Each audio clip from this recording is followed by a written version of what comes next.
तुम तो शांति से बैठ के जैसा तुमने वस्तु का स्वरूप इस देशनालब्धि के माध्यम से समझा है, जैसा वस्तु का स्वरूप शास्त्रों को पढ़ के सुनकर समझा है, उसे एकांत में बैठकर ये वस्तु का जो स्वरूप मैंने समझा है, ये दो द्रव्यों की भिन्नता मैंने समझी है।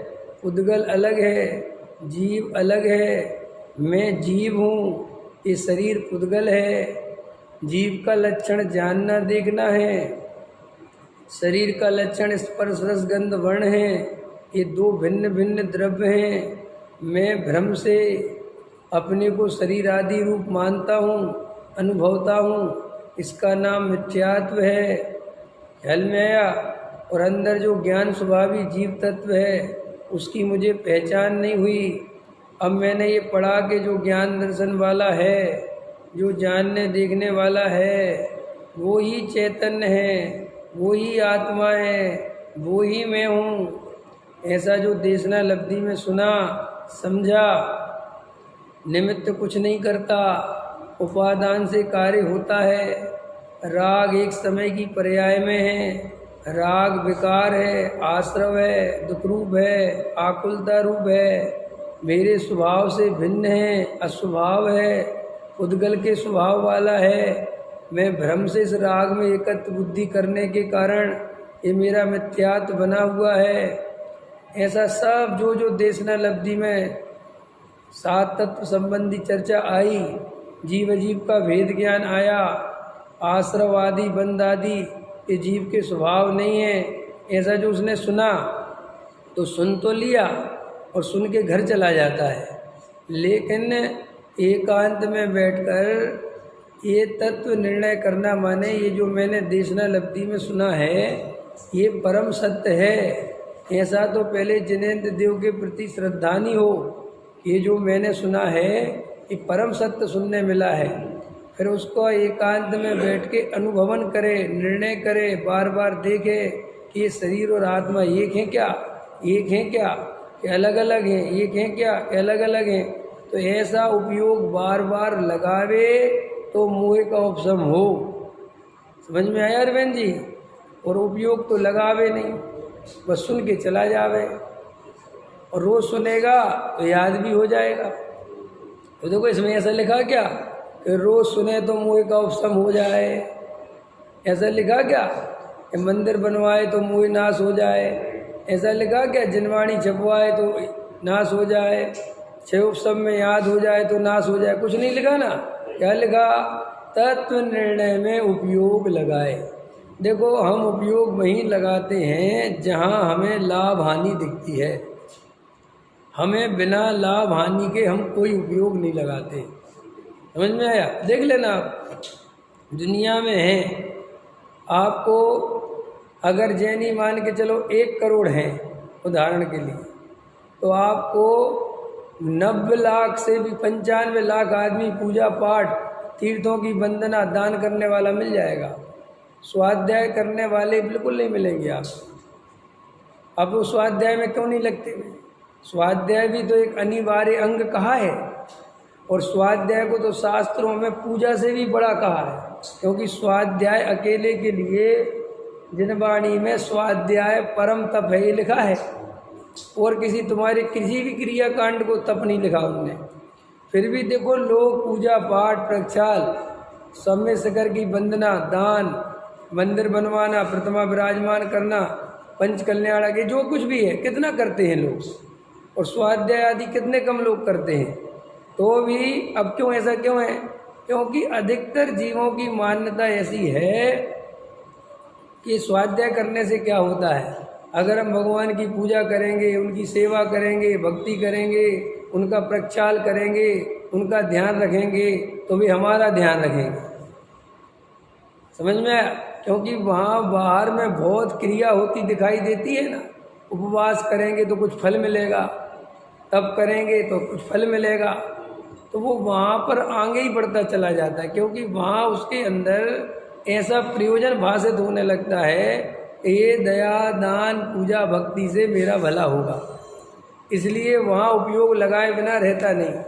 और स्वाध्याय में तत्व निर्णय में उपयोग नहीं लगाता, क्योंकि यहाँ उसे अभी कोई भला कोई हित भाषित हुआ ही नहीं, क्योंकि अंदर कर्तृत्व का भूत लगा हुआ है हमारे अंदर।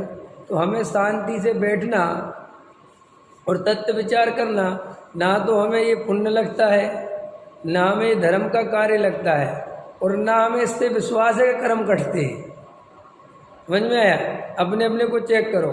हम शांति से बैठ जाएं एक जगह और मैं आत्मा हूँ ऐसा चिंतन करें, मैं शरीर आदि नहीं हूँ ऐसा निर्णय करें, तो इससे कर्म कटेंगे। और एक आदमी उपवास कर रहा है, समझना मेरी बात, पूरी क्रिया पाल रहा है, धूप में खड़ा होकर डमोकार मंत्र पढ़ रहा है, माला फेरता है, सिर मुंडन करवा लिया, ब्रह्मचारी बन गया, रूखी सूखी रोटी खाता है। अब मेरा प्रश्न है, बताओ तुम्हें इसमें से कर्म कटते हुए किसके दिख रहे हैं? ये जो शांति से बैठा हुआ तत्व चिंतन करता है ये, कि वो जो बाहर में इतना लगा हुआ है वो, अथवा करणानियों की बहुत बारीकी में घुसा है और दिन रात सूक्ष्म सूक्ष्म करणानियों की बातें पढ़ता है, पढ़ता ही रहता है, लगा ही रहता है, लेकिन उस आत्मा की अनुभूति, उस आत्मा का आनंद के साथ वो भी आत्मानुभूति का प्रयास करता है। सुनो, ये भी समझ लो गहरी बात, आत्मानुभूति के प्रयास बहुत लोग करते हैं, समझो मेरी बात। ऐसा नहीं है कि खाली हमारी या तुम्हारी बात। बहुत ब्रह्मचारी त्यागी वृत्ति भी आत्मानुभूति का प्रयास करते हैं, वे भी 3 टाइम सामायिक करते हैं। समझ में आया? वे भी तत्व विचार करते हैं, ठीक है? फिर वो कामयाब क्यों नहीं होते? द्रव्यलिंगी मुनि ये सब करता है कि नहीं करता? करता है ना, और कामयाब क्यों नहीं होता है? मैं यही तो कह रहा हूँ, उसका तत्व निर्णय कामयाब क्यों नहीं होता?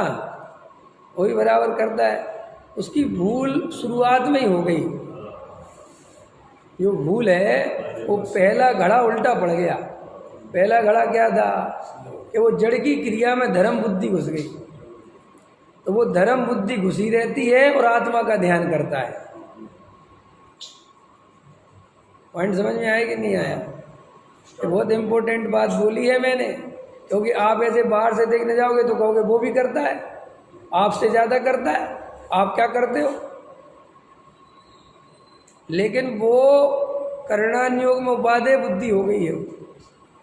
वो चरणानियोग में उपादेय बुद्धि, माने वो ऐसी उपादेय बुद्धि, पता कैसी, कि ये भी सब साधन है मोक्ष मार्ग के, और ये बहुत जरूरी है।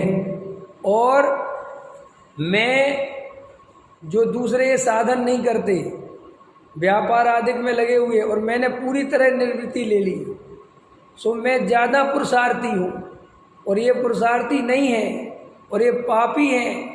समझ में आया? इनका संसार बाकी है, और मैं तो रात दिन पढ़ने पढ़ाने लिखने लिखाने खाने पीने में बिल्कुल मरे। उसमें उसको रस आ जाता है, तो वो रस आ जाने से, वो एकत्व हो जाने से अब वो बहुत आत्मा का ध्यान करता है, लेकिन वो आत्मानुभूति घटित नहीं होती, क्योंकि आत्मानुभूति घटित होने के लिए अंदर पूरा खाली चाहिए। कहीं पर भी किसी भी पर्याय में जरा सी भी एकत्व बुद्धि नहीं होनी चाहिए। वो इतनी भूल से वो दिन भर आत्मा का ध्यान करता है और पल्ले कुछ नहीं आता। समझ रहे हो आप? देखो, आपको ऐसे समझ में नहीं आता, थोड़ा उदाहरण देके समझा देता हूँ। भरत जी कितना ध्यान करते थे आत्मा का दिन भर में? बोलो। आप कहोगे कि रोज करते थे, तो अगर वे रोज करते थे तो रोज आत्मानुभव नहीं होता था, मैं इसकी गारंटी लेता हूँ।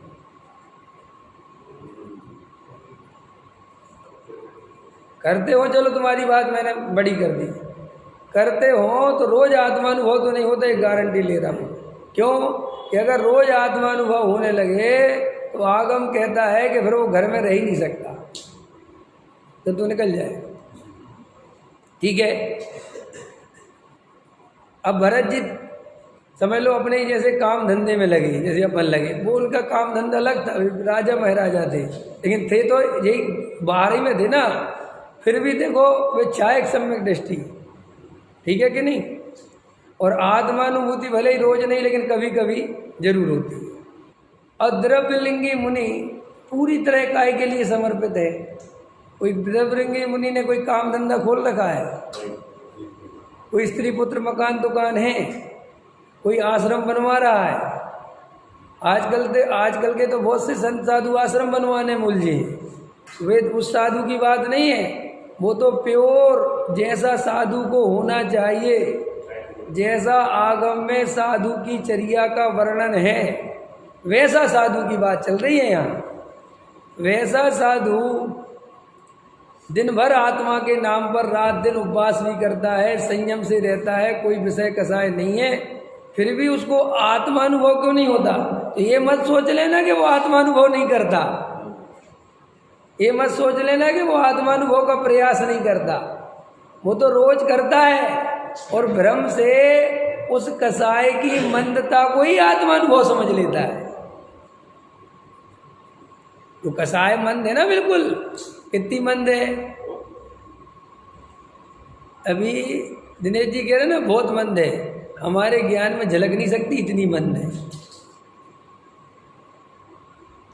अगर आपको भी सच्चा द्रव्यलिंगी मिल जाए तो आप चरणों में 10 दफे लौट जाओ, मर जाओ, साथ में चलो, ऐसा लगे कि बाप रे बाप, इतनी कसाई की मंदता होती है। और उसको ऐसा भ्रम होता है कि मैं धर्मात्मा हूं तभी तो मेरी कसाई इतनी मंद है, यही भूल हो जाती है। अरे हमसे भी वो भूल होती है ना, हमने जरा से शास्त्र पढ़ लिए और जरा सा दान दे दिया, जरा सा प्रक्षाल पूजा पाठ कर लिया, जरा से समय सार की 2-4 गाथाएं पढ़ ली, याद हो गई और 10-20 साल हो गए सुनते, तो अपन कोई भ्रम हो ही जाता है ना कि हम सही लाइन में लग गए। क्या सही लाइन में लग गए?